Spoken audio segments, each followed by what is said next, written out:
కరీంనగర్ జిల్లా కేంద్రంలోని housing board కాలనీకి చెందిన కట్ల శ్రీనివాస్ 17 ఏళ్ల వరకు చాలా చురుగ్గా ఉన్నాడు. అంతేకాకుండా మంచి ఆర్టిస్ట్, ఉన్నత చదువులు చదవాలనే లక్ష్యంతో ముందుకు సాగుతున్నాడు.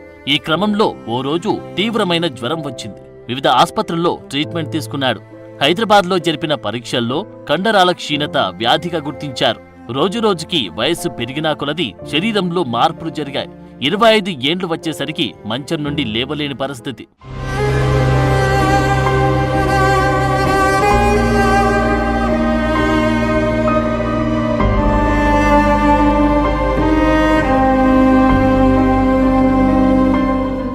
ఈ వ్యాధికి ఇప్పటికీ నయమయ్యే మందుల్లేవు. 5 లక్షల్లో ఒకరికి అత్యంత అరుదుగా సోకుతుంది. ఇప్పటి వరకు యోగా, ప్రాణాయామంతో శరీరాన్ని కాపాడుకుంటూ వస్తున్నారు. తనలాగా మరొకరు బాధపడవద్దంటూ ఒక నిర్ణయానికి వచ్చాడు. ఈ వ్యాధి నయం కావడానికి తన శరీరాన్ని పరిశోధనల కోసం వాడుకోవాలని చూపిస్తున్నాడు. ఇప్పటికీ మెరుగైన వైద్యం అందలేక వ్యాధి సోకిన కొన్నేండ్లకే మృతి చెందిన ఘటనలు ఉన్నాయి.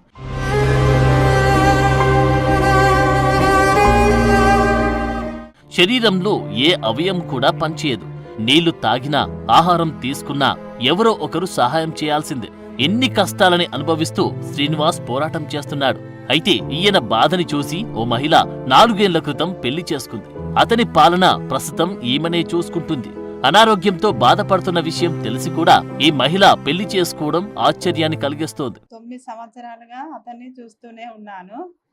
అప్పుడు వాళ్ళ నాన్న ఉండే, వాళ్ళ నాన్న పోయినాక బాగా ఇబ్బంది పడ్డాడు. ఎవరు రాలేదు, చేయలేదు, చూడలేదు, పుట్టుకోలేదు, పట్టుకోలేదు. వాళ్ళ అమ్మకి లావట్టుడు, పడుకోబెట్టుడు.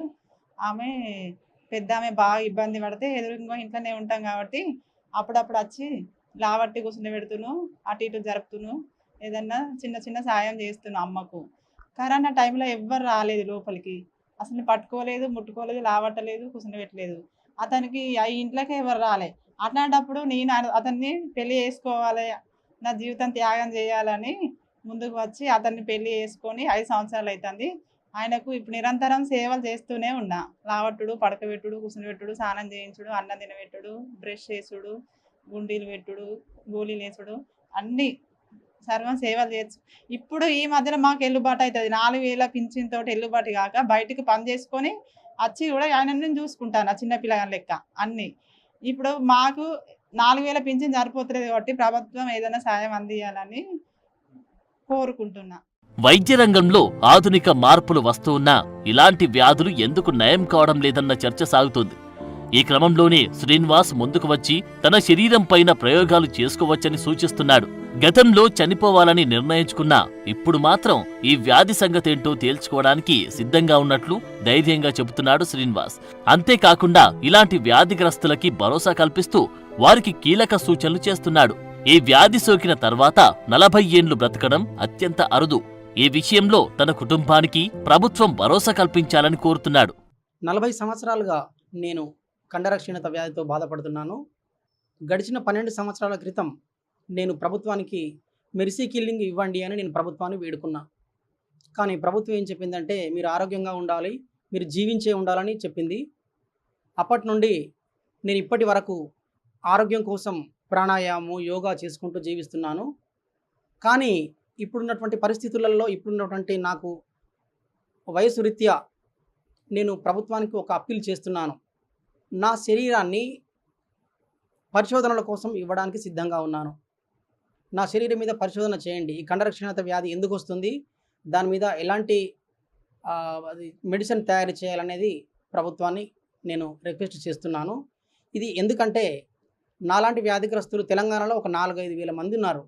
వాళ్ళందరికీ కూడా వాళ్ళ భవిష్యత్తు బాగుండాలని, వాళ్ళ ఆరోగ్యంగా ఉండాలని నా యొక్క ఆలోచన, నా యొక్క కోరిక. ముఖ్యంగా కండర క్షీణత వ్యాధిగ్రస్తులు పడుతున్న బాధలు, వేదనలు, వాళ్ళ శరీరం కదలలేక నరక యాతన అనుభవించేటువంటి పరిస్థితి ఎదురైంది. కాబట్టి ఇప్పుడు ప్రపంచంలో ఉన్నటువంటి అత్యాధునికమైన వైద్యం, అత్యాధునికమైనటువంటి టెక్నాలజీని దృష్టిలో పెట్టుకొని మా కండర క్షీణత వ్యాధిగ్రస్తులకు ఒక మంచి మెడిసిన్ తయారవుతుందని నేను కోరుకుంటున్నాను. ప్రభుత్వానికి చేసే అప్పీల్ ఏమిటంటే నా శరీరాన్ని నేను ఇవ్వడానికి సిద్ధంగా ఉన్నాను, పరిశోధనలు చేయండి.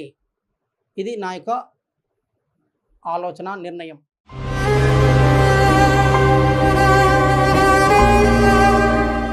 తన శరీరం ఏమాత్రం సహకరించకున్నా ధైర్యంతో ముందుకు సాగుతున్నానని శ్రీనివాస్ అంటున్నారు.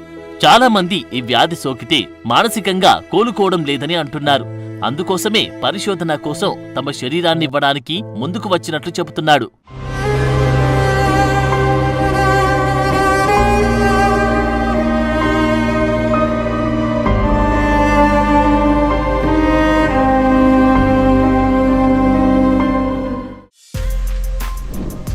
For more videos like this, subscribe Big TV channel.